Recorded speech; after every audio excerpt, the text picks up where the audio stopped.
What's up, everybody? It's CSJ, Can't Stop Jamaal, and tonight we're drinking at Moe's. What a better place. There's no better place than to drink at Moe's.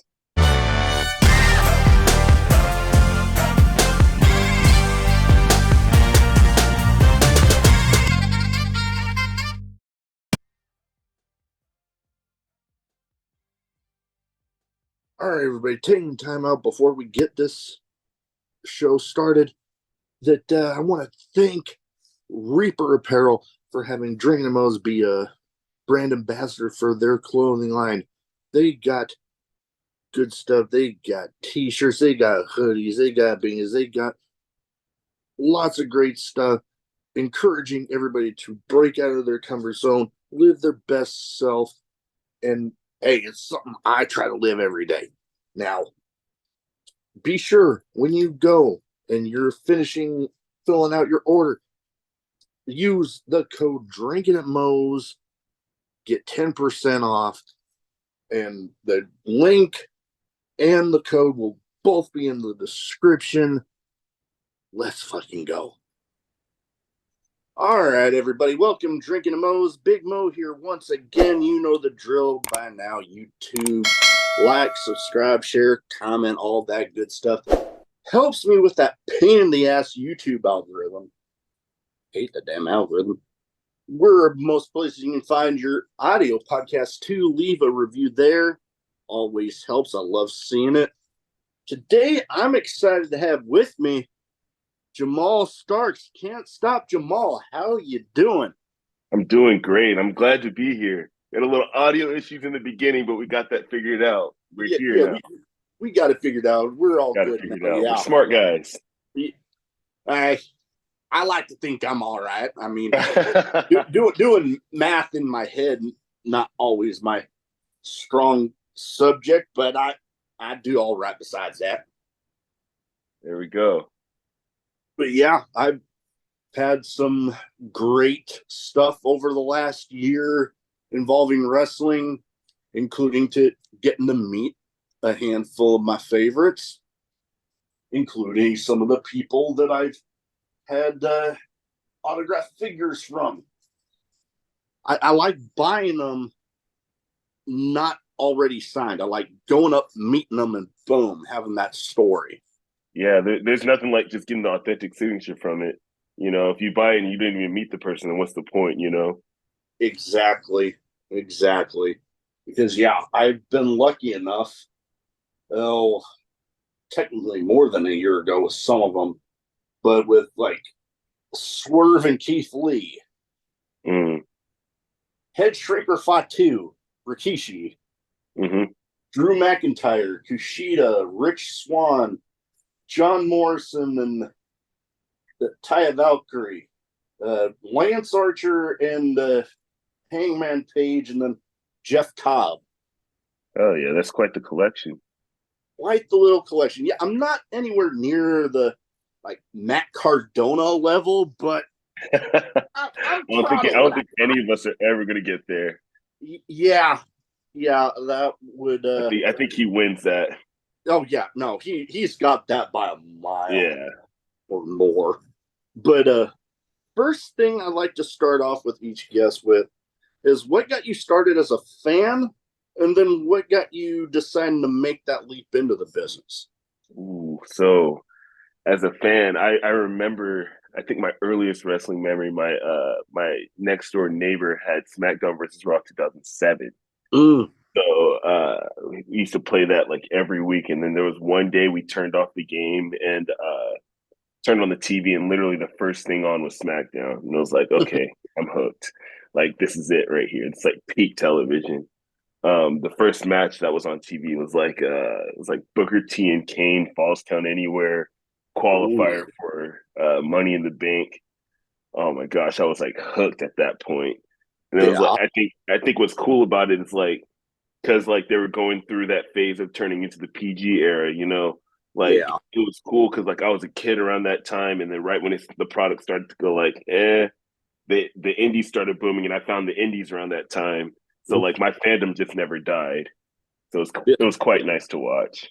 Yeah, quite the time to get started being a fan. I know for myself, as far as independent wrestling, I didn't get started on that until like 2009.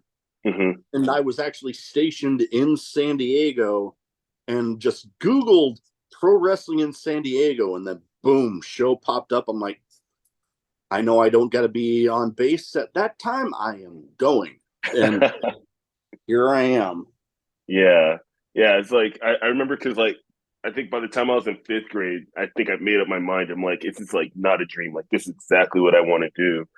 And so it's like every move I made going forward from that point, I was just like, I have to be a wrestler. I have to be a wrestler. I have to be a wrestler, you know? Oh, yeah. And, um, and then it got to the point where it's like I'm in adulthood and like I can make the decision for myself. And now it's like, okay, now I need the money to do it. Now I need the money to do it.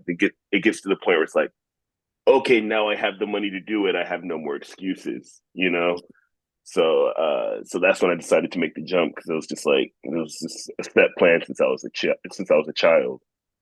That that is good to be able to have that mindset where it's like you just knew from way back then. Because yeah, I've thought about it here and there, but then back injury in the Navy happened, and Mm-hmm. getting back here, there was a weird situation where I almost went through with it, but then you hear those stories of people faking a pregnancy to get to somebody. Yeah. I ran into that. Oh no. Yeah, so that caused that little. So I figured, you know what? I have this idea for the podcast. I can share what's been a love of mine for most of my life.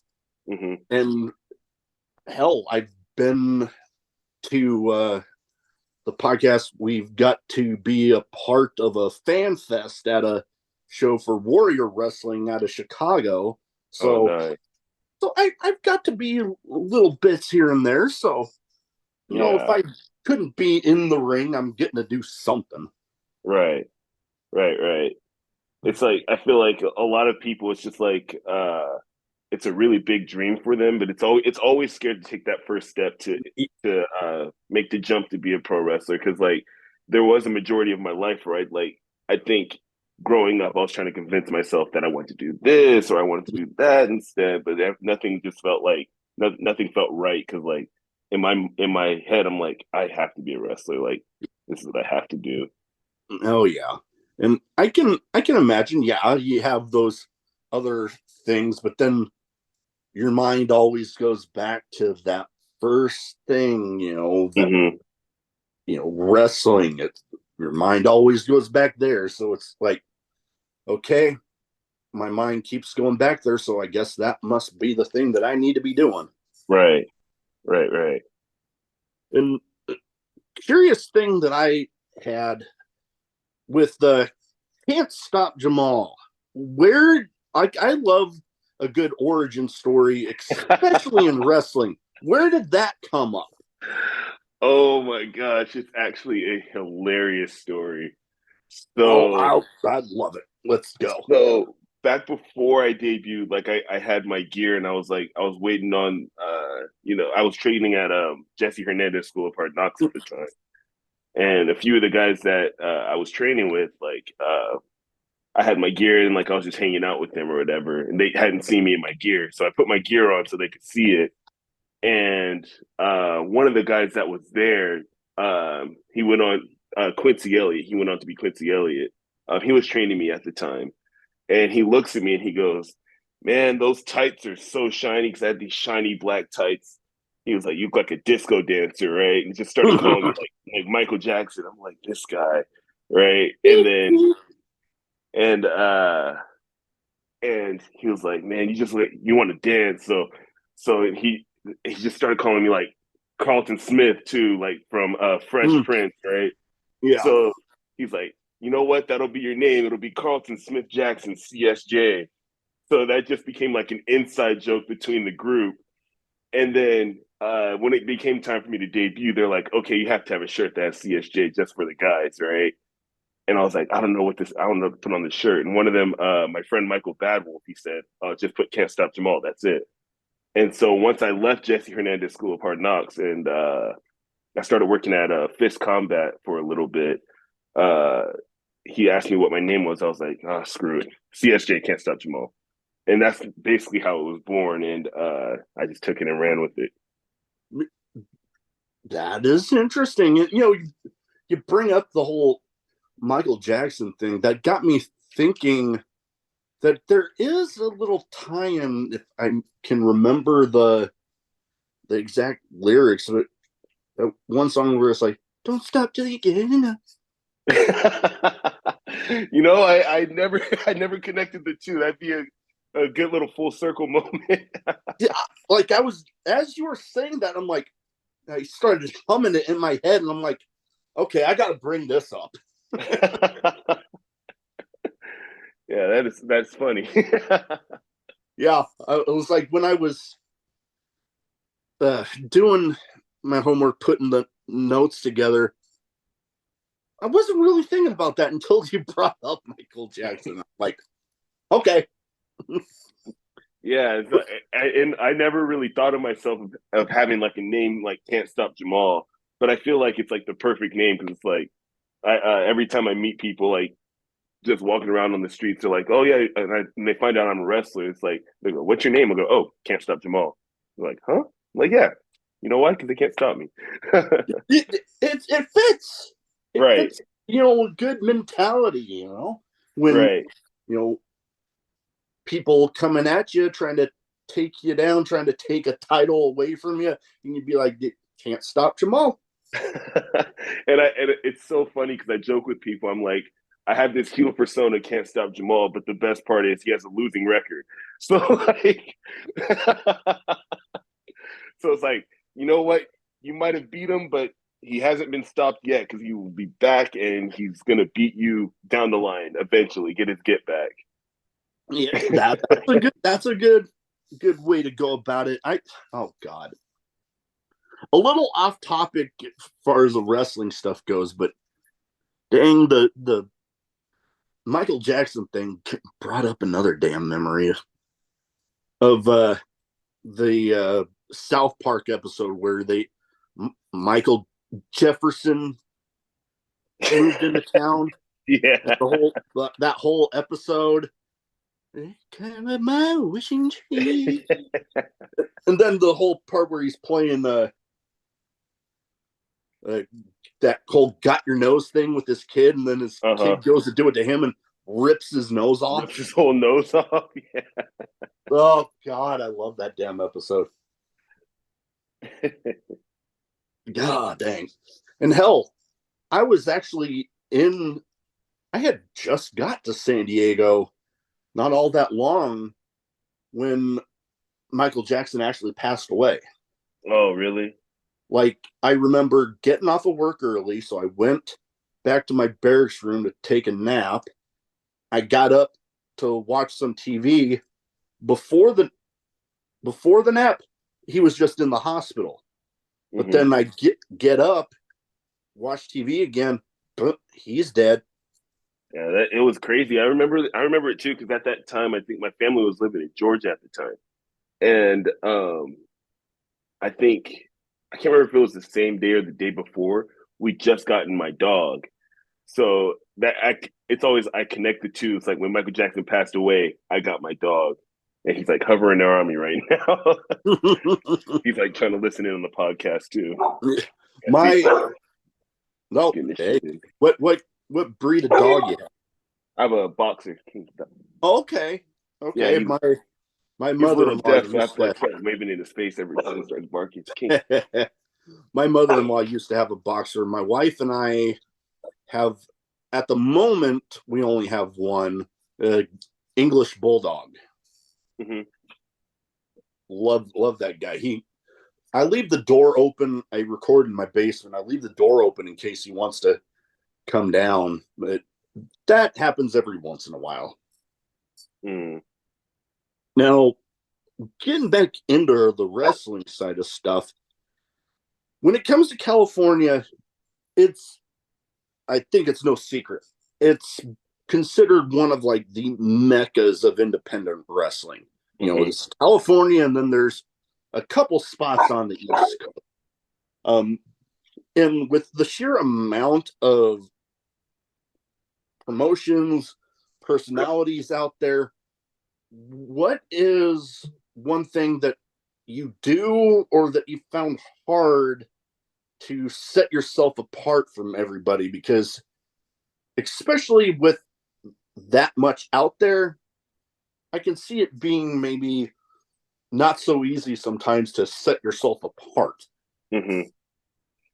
I think like coming up, it was very difficult because, like you said, like the talent pool is just like massive, dude, and like even like just California alone is massive, but you also have people coming from like Northern California down to SoCal. You have people from Vegas coming to SoCal, Washington, Arizona. You know what I mean? So Mm-hmm. it's very difficult to set yourself apart.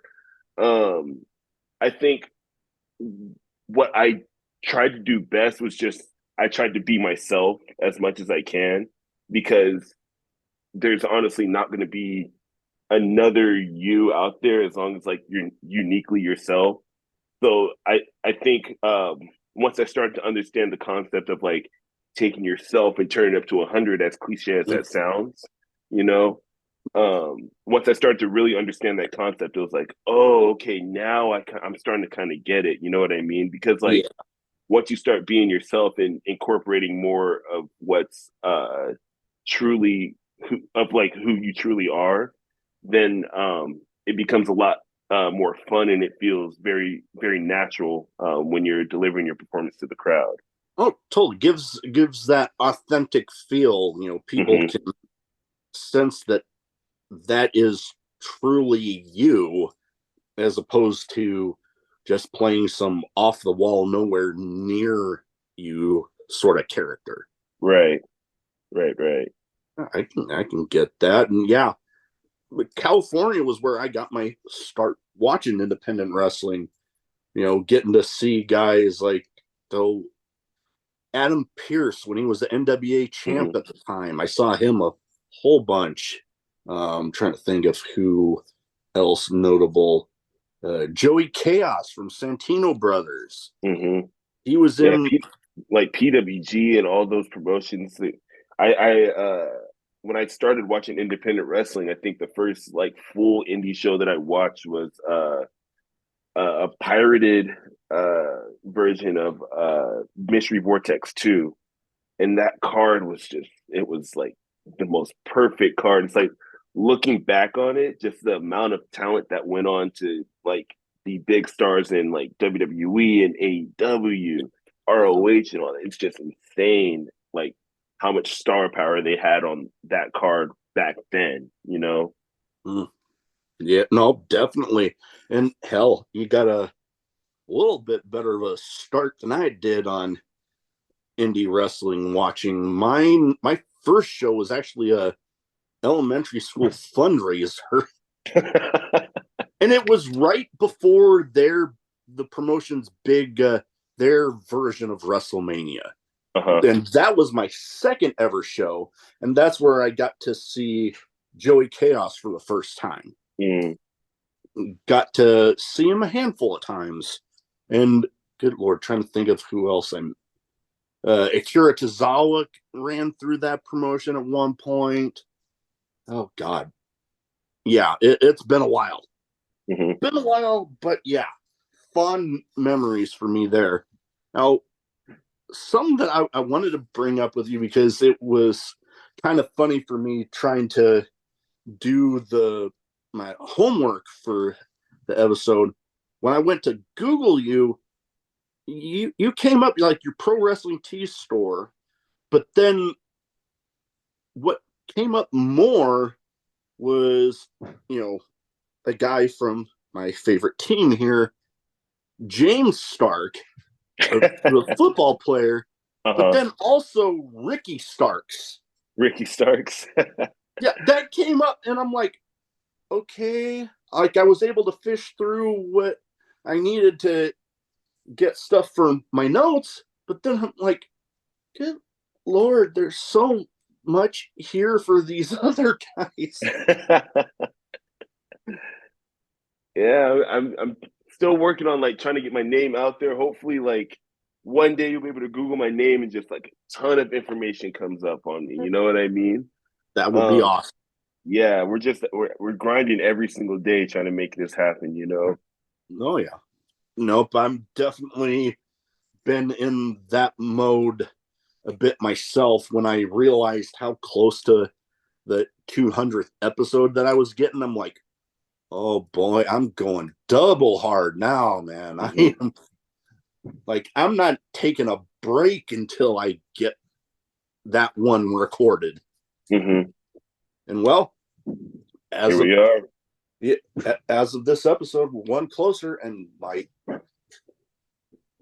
speaking of my dog earlier, starting to make some noise up. Oh, I know what he's doing. I know exactly what he's doing. His water dish. Sometimes he gets a little too excited when he's drinking Uh-huh. and then flips it over, and then he's trying to get more out of the. He's a weird dog, but I love him to bits. Yeah, we all love our dogs. No, I think they're all like they all have like their own unique little personalities and quirks. Like my dog, for instance, he'll drink up all his water, and when he's done, but he wants more, start tapping his bowl. It's like ding, ding, ding, and it's like I'll come down. It's like his bowl's like halfway across from where it's supposed to be, and he's just like staring at me. I'm like, okay, I get it. I'll go get you more water.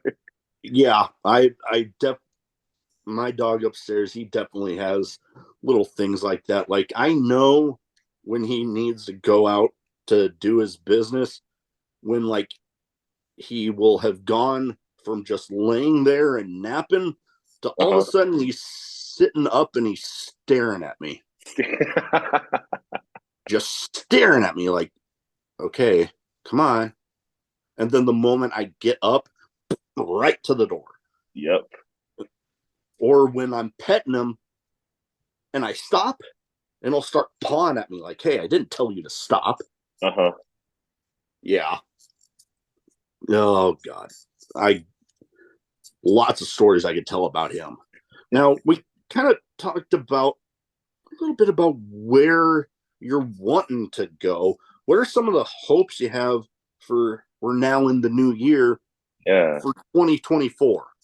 2024, I just want to grow. I want to keep growing. I've been grateful enough to find homes in like Las Vegas, find home in like Arizona, find a home in like Central California. But I think 2024, I really want to like solidify my travel and start going more and more different places, you know. I think the furthest I've gone so far is like Illinois. I had a lot of fun going out to Illinois. Um, yes, my biggest goal for 2024 is travel. I want to hit more promotions and be able to wrestle new people, you know? No, and hell, Illinois, they got some pretty damn good independent wrestling out there. I mean, Hmm. my my friends at Warrior Wrestling, I think, are on a little bit of a hiatus right now. But then you got places like Freelance and Yeah. Dreamwave is out in the Illinois area. So a lot of great stuff. So yeah, no, there's and hell, it's not like with independent wrestling, it's not like it used to be where it seemed pretty few and far between. Now Hmm. it seems like no matter what part of the country you're in, you have something relatively close within like Yeah. a couple hours. Hmm.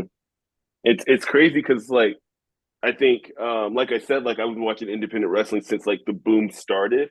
So it's just crazy to see how far it's come because like it almost feels like the independent level is competing with the highest level.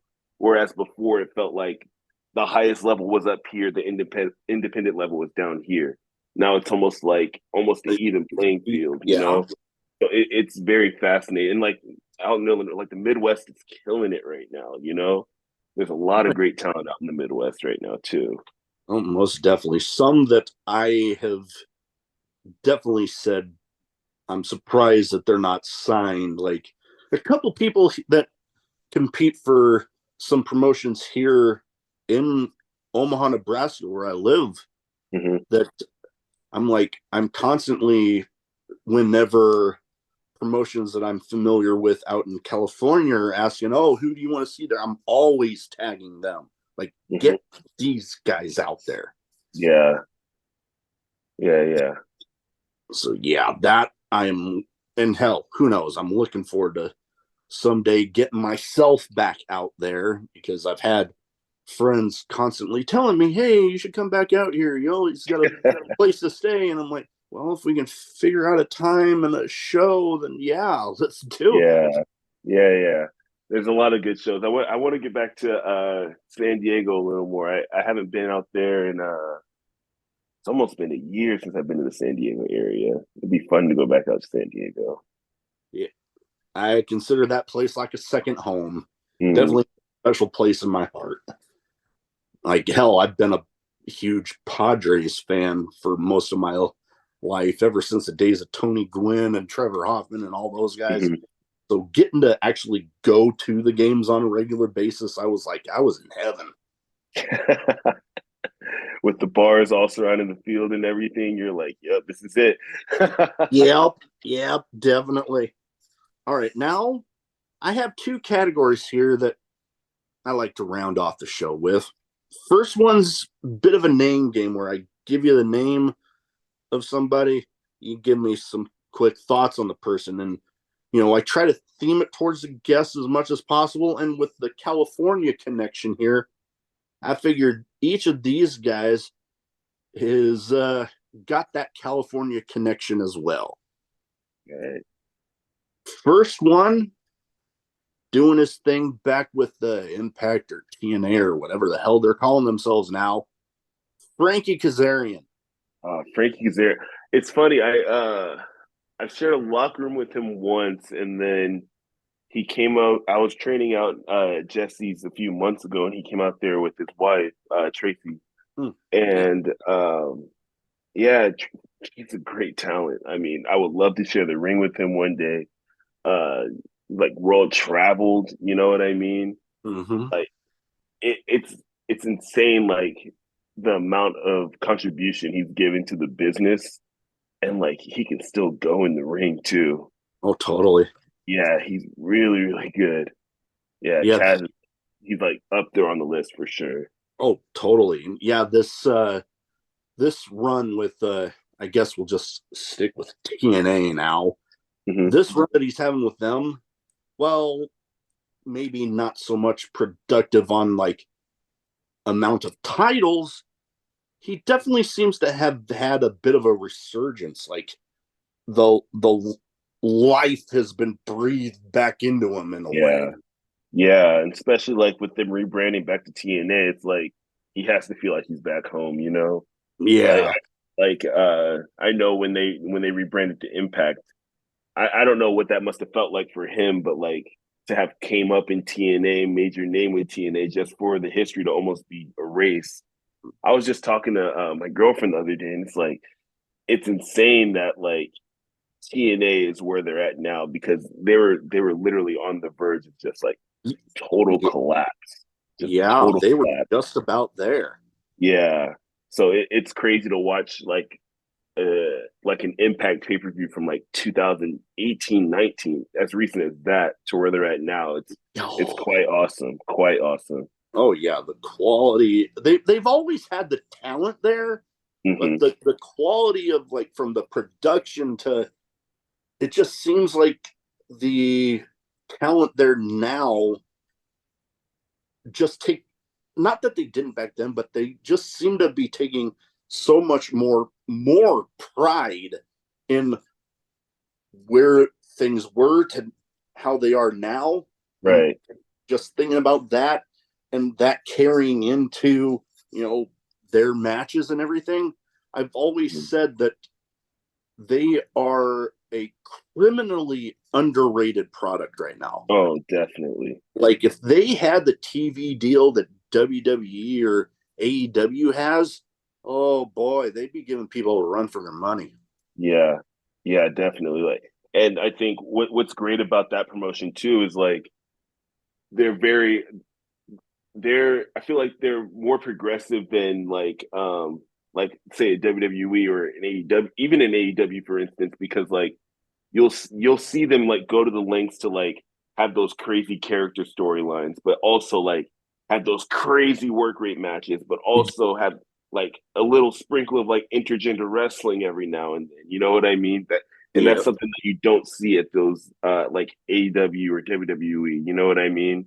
yeah, And like no matter how ridiculous it gets, people are still going to tune in to watch it. You know? oh yeah. No, I definitely became more familiar when I started listening to some of the Fightful host shows that they do. And then I'm like starting to think, man, I should get back into this because I'd see clips here and there. And then I ended up becoming a member on their YouTube channel where, like, the night that it airs on regular TV, they got like the no commercials episodes where it's like, and I'm loving it. It was, and you know what? It was like only less than $2 a month. So I'm like, Mm-hmm. that price for that quality? Yes, sign me up. Yeah. Yeah, I got into TNA very early. I was like flipping through the channels when I was a kid, and they had Impact on Spike, so I got into TNA Mm. around like Awesome Kong was there, Taylor Oh, Wilde was there, Main Event Mafia was there, you know. So it's really cool to see like again where they were to where they are where they're at now, you know. yeah, they Like definitely had it's the. definitely been a roller coaster for them, but they're there. I was just about to say that they've Hmm. definitely been through that bit of a roller coaster ride, but man, they're riding on a high right now, and I am Yeah, definitely, excited. definitely. All right, now next person. If I did not mention this person in this name game category, some people would probably think I was nuts because he's pretty much synonymous with Southern California. Rey Mysterio. Rey Mysterio. This man is it. What? So Rey Mysterio. So I was at WrestleMania night one, the night that he wrestled Dom, and I think just the presence of Rey Mysterio just transcends wrestling because like have you ever been to any like local lucha shows I like have. out in San Diego, right? Like it's a whole different type of crowd than like, you know, like say like maybe like a SoCal pro wrestling show, you know what I mean? Um I think it's crazy because once the bell rang, you know, it felt like the entire SoFi Stadium just turned into a local lucha show. You know what I mean?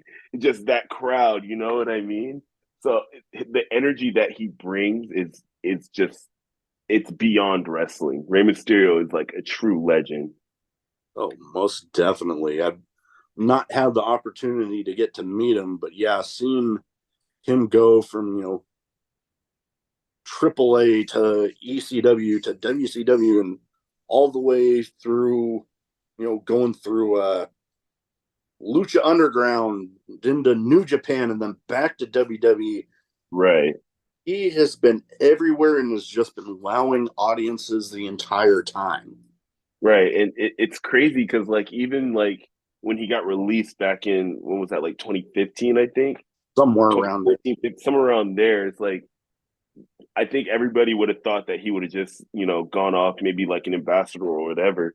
He like went to the Indies and started killing it there, dude. Like he was like Mm-hmm. everywhere. And it's like, how is he still doing this at this level to the point where they're like, oh, we have to take him back now, you know? Yeah. Yeah, no, definitely. Yeah, it's been crazy.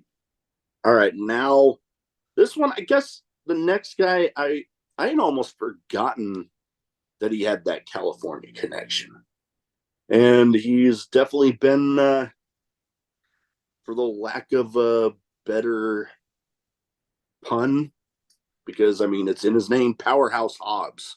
Mm-hmm. It's funny. So he's from I believe Palo Alto, Yeah. and that's up in Northern California. And I've spent a good amount of time up in that area, not necessarily in Palo Alto, just in that Northern California area, you know. So for him, it's like it's really cool to see someone come out from Palo Alto, just like Palo Alto, California, just like such a random place, like Stanford's there. You know what I mean? That's about it. And like come out of there and just make it to the level that he's at. Like it makes me feel like someone who's at my level can uh eventually work my way up to get there as well. Yeah.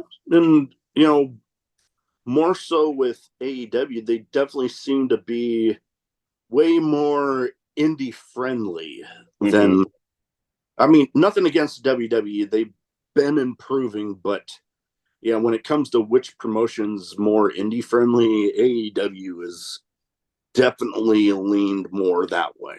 Oh, definitely. I mean, like the Bucks and Hangman and all of them, Kenny, they they evolved indie wrestling and put it to the platform that it's at right now, like we were talking about earlier, you know. So, I mean, that was their foundation. So, um, I think given that that is their foundation, you know, it's nice to see that they're still like sticking to their roots in the product that they produce. Oh, most definitely. And you know what? You kind of brought up the last person I have on this list, the Young Bucks. Okay, nice. So the Young Bucks are actually from where I live. I live in Rancho Cucamonga. When I was in high school, I was working at Five Guys Burgers and Fries, and Nick Jackson walked in, and I was like marking out at the grill. I'm like, what do I do? What do I do? So that was actually my very first experience with the Young Bucks. Um, and like I said, like I was kind of saying with Powerhouse Hobbs, even more so with the Young Bucks, they're from the same city I'm from. So like to see their growth coming from Rancho Cucamonga all the way up to running the whole promotion, it's like, Yeah, oh, like this is very possible.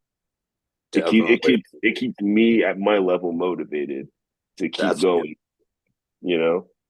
That is good. And while I didn't have this person on this list, when you brought up SoCal Pro, that was actually one of the two promotions that got me started on watching independent wrestling. Had many a show there at SoCal Pro, and I've always said that every time I get the chance to hype up this guy, he's like a brother to me. I'm gonna take it every chance I get. SoCal Crazy. SoCal Crazy. He is such He, a great brother. He oh, is such a he's my great brother. dude. Yeah, it's crazy. I haven't been able to actually work with him yet. I think we we've been working same promotions like for the past ever since he came back. We've been working the same promotions. I keep seeing him at shows. It's like, okay, when are we going to work, brother? When are we going to work? So I'm really hoping that 2024 is going to be the year that I get to like lock up with SoCal Crazy. That'll be a good one. I know. I I talk with him every now and then. He's definitely been making up for lost time. Mm-hmm. And hey, I'm not saying that in a bad way. With everything that man has been through, Mm-hmm. he deserves to just go full force at it. 1,000%. Yeah, I saw a few months ago he wrestled Vito. Here he goes again. A few months ago he wrestled Vito, and like they absolutely killed it. They killed it. Yeah.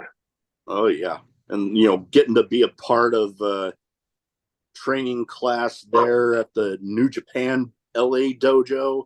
When I Mm-hmm. saw that picture of him with the group, I'm like, I couldn't help but just start doing a round of applause just looking at the picture. I'm like, oh my god, I proud moment right there seeing that. Yeah, definitely. Yeah, definitely. All right, now I have some random questions. Some might be wrestling related, some might not be. Hit Some me. might have absolutely nothing to do with anything we've talked about. That's why it's random. Yes. All right. And here I give you the question. You give me first answer. It pops in your head. Let's go. First one I have, the one I like to lead off with because it leads into some entertaining stories. Craziest in match moment for you?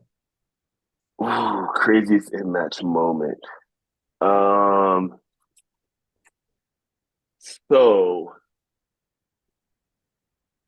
I think the craziest in match moment I've had. I think so. I had a dog color match I back think I in saw clips of that. yes, I had a dog color match back in September with phenomenal talent, Papa Yase, phenomenal talent. Um, and just like that entire match just sticks out to me. It's probably just like the craziest time I've had in wrestling because uh like the energy that I was giving, he was giving right back to me. The crowd was just like hooked the whole time, and like it's a freaking dog collar match, you know what I mean? Oh yeah. No, the dog collar matches have definitely been coming back into a bit of prominence with some of the stuff from like AEW with like, MJF having that big one and yeah, Yeah. some intense stuff. And yeah, I can see how some crazy moments can come from something like that. Yeah, because it's like when we started out, it was like a weird adjustment. It's like, oh my gosh, this chain is like getting in the way. But then it's like looking back on it's like, well, I mean, if it's a dog collar match, like, you probably wouldn't be used to the chain being in the way. So, it still works out naturally. And Yeah. like once we got in our groove, it's like, oh, we're cooking. Yeah. And like you said, when you have you given the energy that you are and your opponent matching that, it just leads into magic. Like Mm-hmm. you get feeding off of each other, then you're feeding off of the crowd as well, and it just leads to some Yeah, amazing stuff. the energy is insane. Yeah. All right. Next one I have here. I know I've talked to some people that when it comes to pro wrestling, when you're living the life of it, sometimes you might not watch so much of the current TV product because it's like, well, I'm living it. Why am I wanting to watch it? Mm-hmm. But if you have a current favorite, like current favorite out there, with whether it's national TV or an independent star out there that you're just a fan of their work. Mm-hmm. I could actually give you like three answers for this. So, right now, like my current, this might be a very controversial answer, but I'm like a huge fan of Roman Reigns right now Oh, because, yeah, his work right now is like I feel like he's perfected how to work a match properly, saving your energy, when to put what spots where, you know what I mean? Um, and I try to model my matches kind of after how he works a little bit. I'm a really big fan of Roman Reigns and I study a lot of his stuff.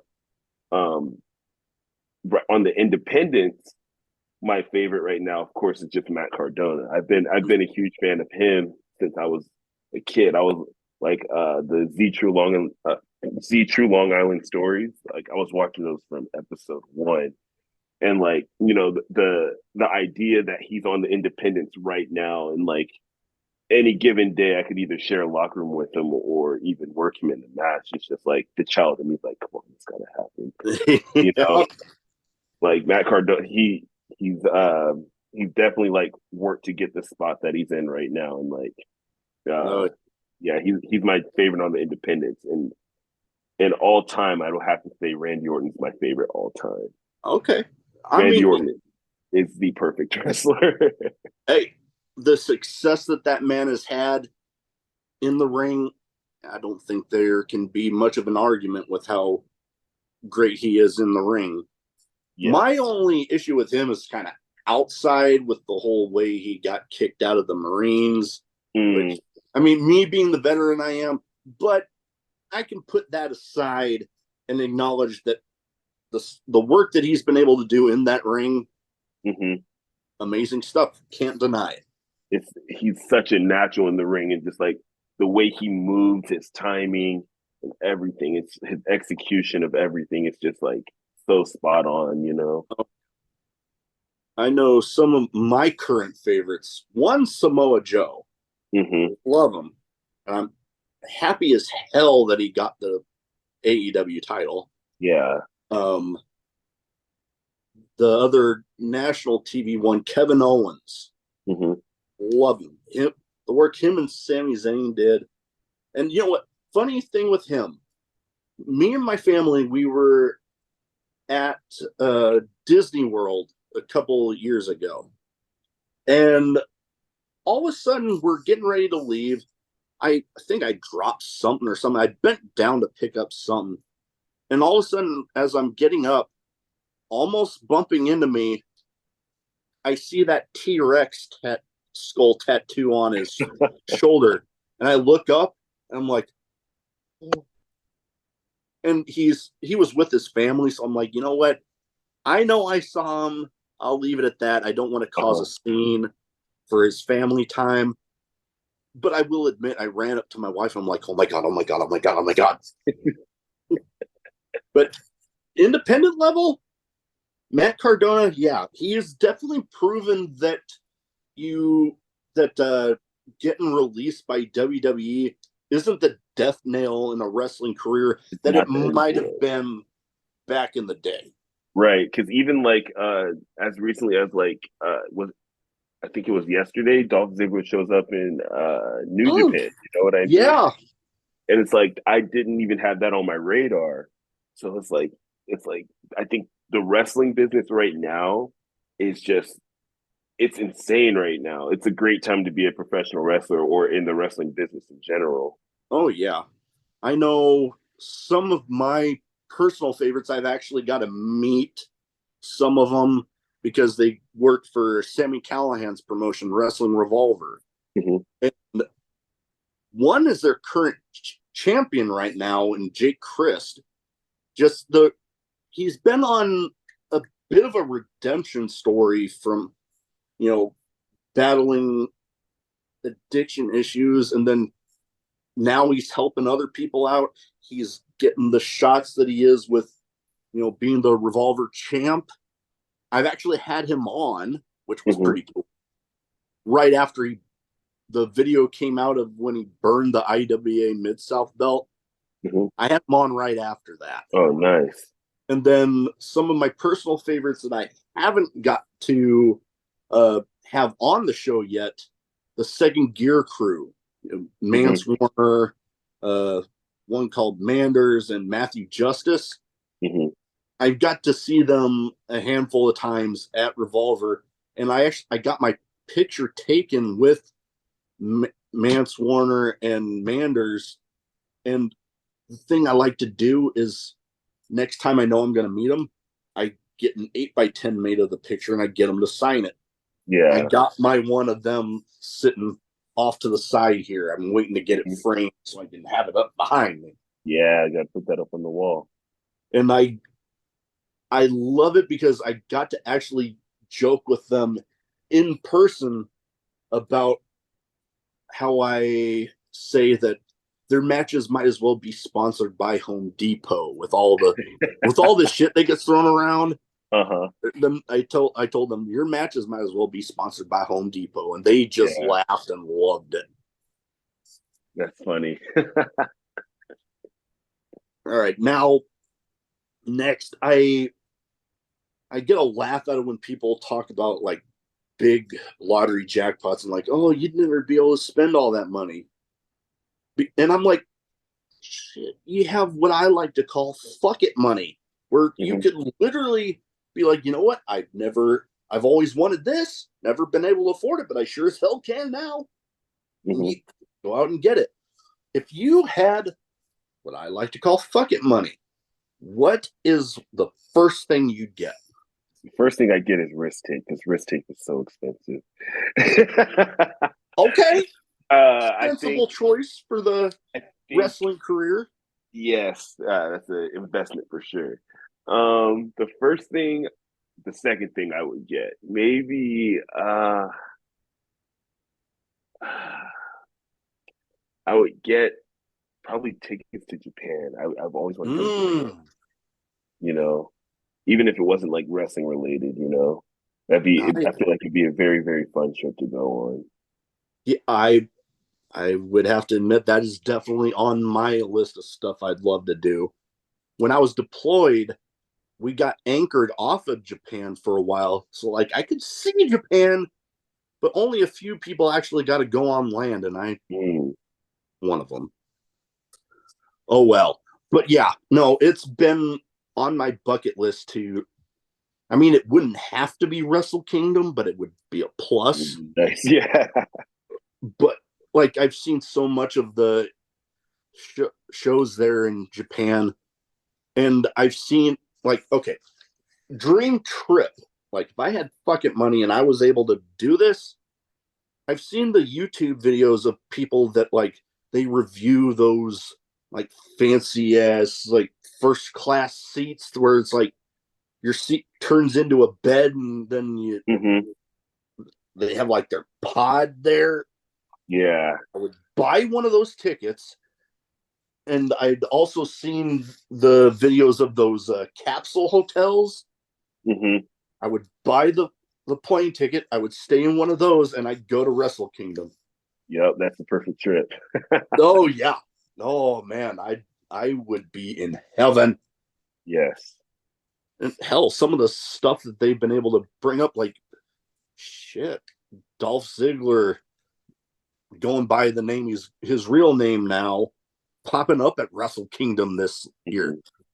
Hmm. You never know who's gonna pop up, especially Yeah. when people are getting released and getting off of those non-compete clauses. Yeah. And you never know who's going to pop up anywhere at this point because it almost seems like the quote unquote forbidden door is just like Busted it's open. well, yeah, yeah, it's crazy because even like I think WWE is doing something with is it Noah? Is he doing All something with Noah? Japan. That Yeah, like all Japan. Yeah, yeah, William yeah. Regal's son.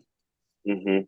Yeah, Yeah, so you just never know like where the business is going to be by the end of 2024, and it can only grow from there. You know what I mean?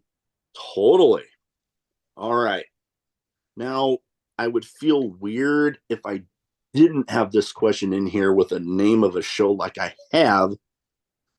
Favorite drink, whether it be alcoholic or non, because I like to tell people just because it says drinking at Moe's doesn't mean that it has to be alcoholic. Oh, if it has to be alcoholic, or for me, I'm going to say the alcoholic one. It's going to be 805. Okay. Feel like that is like the perfect beer. I have a hat. I have an 805 hat that I wear all the time. It's a little lost right now, but hopefully we'll find it one day. Um, yeah, and it's funny. Like with that hat, it started off as a little joke, and then it turned into like a whole little thing with the gimmick. But that is actually legitimately my favorite beer. So again, like that's it just came off like really naturally, you know. Okay. Okay. Yeah. Hell, that actually just reminded me when I had Clark Connors on, he was actually drinking an 805 while we were talking. And actually, his intro thing that I had him do, he mentions drinking an 805. Yep, smart man. You know what? I have actually yet to have one. Really? I need to find one.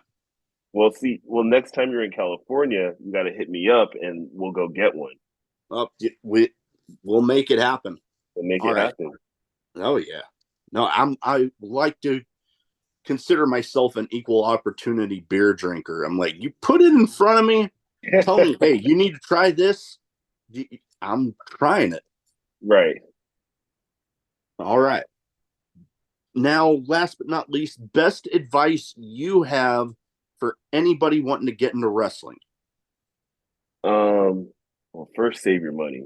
Definitely save your money. Yeah. Um, Secondly, just have be ready to have like really thick skin, and know your worth because there's going to be a lot of people just because like in wrestling, there's a lot of egos. You know what I mean? There's going to be a lot of people that are going to try to tear you down, um, and make you feel lesser or make you feel like you can't do it. But you just have to stay motivated and have thick skin and just realize that some people are the way when they're critiquing you, it sometimes it comes off as anger or annoyance or whatever, but it's just because they have a lot of passion towards what we're doing. Yeah. So you got to stay motivated and try to take what you can from the right people and apply it to your craft. Yeah. No, I can definitely see that because, you know, the wrestling world, especially right now, one of the things that can kind of rub people the wrong way is I guess the way to put tribalism, especially with the Mm-hmm. big two. Mm-hmm. And it's, oh, if you like them, then, oh, God. Like, I'm like, okay, dude, seriously, I'm just here to enjoy the show. I'm Mm-hmm. like, I'm because wrestling is subjective. Very. What some people love, other people won't. Like the analogy of the different flavors of ice cream.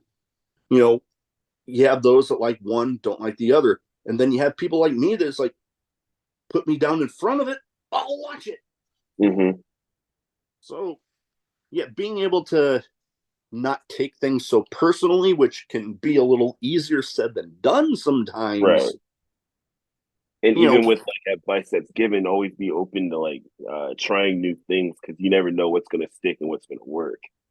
oh yeah, Um, because like I think a lot of people come into the wrestling business with the idea that they're going to do these moves and work this style, but sometimes that's just not who they are. yeah, Um, yeah, so just be open to try new things, and sometimes like you never know, you're going to have fun doing like maybe comedy style more so than strong style. But it it's okay to work both, but you know, do what works for you. yeah. Like a lot of people have told me, you know, especially when it comes to like different training seminars, nothing wrong with taking little bits from the seminars or different bits from people that you grew up watching and just molding it into your own deal, like what's going Mm-hmm. to work for you to pay tribute to those teachers or those people that you like growing up.